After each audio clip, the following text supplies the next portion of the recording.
सुप्रभात बच्चों, आज हम हिंदी विषय में मुहावरे पढ़ेंगे। तो देखना स्टार्ट होता है। सबसे पहले आँखों का तारा, इसका अर्थ होता है बहुत प्यारा। मुहावरा क्या है? आँखों का तारा, इसका अर्थ होता है बहुत प्यारा। आँखों का तारा होना, बहुत प्यारा होना। तो वाक्य प्रयोग है, मोहित अपने माता पिता की आँखों का तारा है। वाक्य प्रयोग क्या है? मोहित अपने माता पिता की आंखों का तारा है। ठीक है। इसके बाद में आता है आसमान सिर पर उठाना। ये भी एक मुहावरा है। आसमान सिर पर उठाना, बहुत शोर मचाना। इसका अर्थ होता है बहुत शोर मचाना। आसमान सिर पर उठाना, बहुत शोर मचाना। ठीक है। फिर देखो वाक्य प्रयोग है, बच्चों ने कक्षा में इस तरह आसमान सिर पर उठाया कि कुछ समझ में नहीं आया। यानी बच्चों ने कक्षा में क्या किया? शोर मचाया कि कुछ समझ में नहीं आया। ठीक है। नंबर 3 है अड़ियल टट्टू। अड़ियल टट्टू यानी हट्टी, हट लगाना। ठीक है। तो चंदन को समझाना बहुत कठिन है, वह तो अड़ियल टट्टू है। इसका वाक्य प्रयोग है, चंदन को समझाना बहुत कठिन है, वह तो अड़ियल टट्टू यानी हट लगाना। ठीक है। इसके बाद में आता है इधर उधर की हाँकना। इधर उधर की हाँकना, गप्पे मारना। इसका अर्थ होता है इधर उधर की हाँकना। ये एक मुहावरा है। इसका अर्थ होता है गप्पे मारना। क्या अर्थ होता है? गप्पे मारना। वाक्य प्रयोग है, काम तो करने से होता है, काम तो करने से होता है, इधर उधर की हाँकने से नहीं। ठीक है। आगे है ईद का चांद।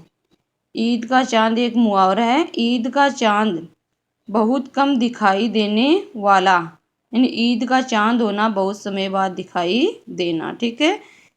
इसका मुहावरा क्या है? ईद का चांद होना। इसका अर्थ है बहुत कम दिखाई देने वाला। वाक्य प्रयोग है, मुकुल तो आजकल दिखाई नहीं देता, वह ईद का चांद हो गया। वाक्य प्रयोग क्या है? मुकुल तो आजकल दिखाई नहीं देता, वह ईद का चांद हो गया। इसके बाद में कान भरना। कान भरना, झूठी शिकायत करना। कान भरना एक मुहावरा है। इसका अर्थ होता है झूठी शिकायत करना। वाक्य प्रयोग है, चुगलखोरों का काम ही दूसरों के कान भरता है। सॉरी, वाक्य प्रयोग क्या है? चुगलखोरों का काम ही दूसरों के कान भरना है। ठीक है। आगे कोल्लू का बेल, ये एक मुहावरा है। कोल्लू का बेल, इसका अर्थ होता है लगातार काम में लगे रहना। लगातार काम में लगे रहना। वाक्य प्रयोग है, गरीब को कोल्लू का बेल बनने पर भी चैन नहीं मिलता। वाक्य प्रयोग क्या है? गरीब को कोल्लू का बेल बनने पर भी चैन नहीं मिलता। आगे है कान पर जूं न रेंगना। एक मुहावरा है। कान पर जूं न रेंगना, वाक्य प्रयोग क्या है? सॉरी, मुहावरा क्या है? कान पर जूं न रेंगना। इसका अर्थ होता है बिल्कुल असर न होना। वाक्य प्रयोग है, मैंने माला को बहुत समझाया पर उसके कान पर जूं न रेंगी। इसके बाद में आता है अगला है घर का चिराग। ये एक मुहावरा है। घर का चिराग, इसका अर्थ होता है घर की आशा। क्या अर्थ होता है? घर की आशा। बच्चे ही घर का चिराग होते हैं। वाक्य प्रयोग है, बच्चे ही घर का चिराग होते हैं। ठीक है। नंबर इसके बाद में आता है घी के दिए जलाना। घी के दिए जलाना एक मुहावरा है। बहुत खुश होना या बहुत खुशियाँ मनाना। घी के दिए जलाना, बहुत खुश होना।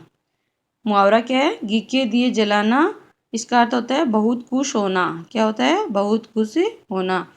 अब वाक्य प्रयोग है, राम के आने पर अयोध्या में घी के दिए जलाए गए थे। किसके आने पर? राम के आने पर अयोध्या में घी के दिए जलाए गए थे। यानी राम के घर लौटने पर अयोध्या वासियों ने किसके दिए जलाए थे? घी के दिए जलाए थे।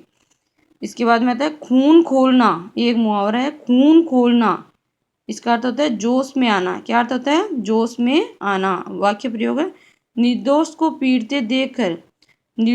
पीटते देखकर मेरा खून खोल उठा। ठीक है। इसके बाद में ना गुस्सा पीना। ये एक मुहावरा है। गुस्सा पीना, इसका अर्थ होता है क्रोध को रोकना। मुहावरा क्या है? गुस्सा पीना। इसका अर्थ होता है क्रोध को रोकना। वाक्य प्रयोग है, उस समय मोहन गुस्सा पी गया, नहीं तो झगड़ा बढ़ जाता। ठीक है। इसके बाद में आता है छक्के छुड़ाना। छक्के छुड़ाना एक मुहावरा है। छक्के छुड़ाना, वाक्य प्रयोग है हराना। क्या सॉरी, इसका अर्थ क्या होता है? हराना। छक्के छुड़ाना मुहावरा है। इसका अर्थ होता है हराना। क्या होता है? हराना। वाक्य प्रयोग है, भारत ने युद्ध में भारत ने युद्ध में पाकिस्तान के छक्के छुड़ा दिए। तो बच्चों अब आपको क्या करना है, ये मुहावरे अपनी अभ्यास पुस्तिका में लिखना है और याद करना है। ठीक है, धन्यवाद।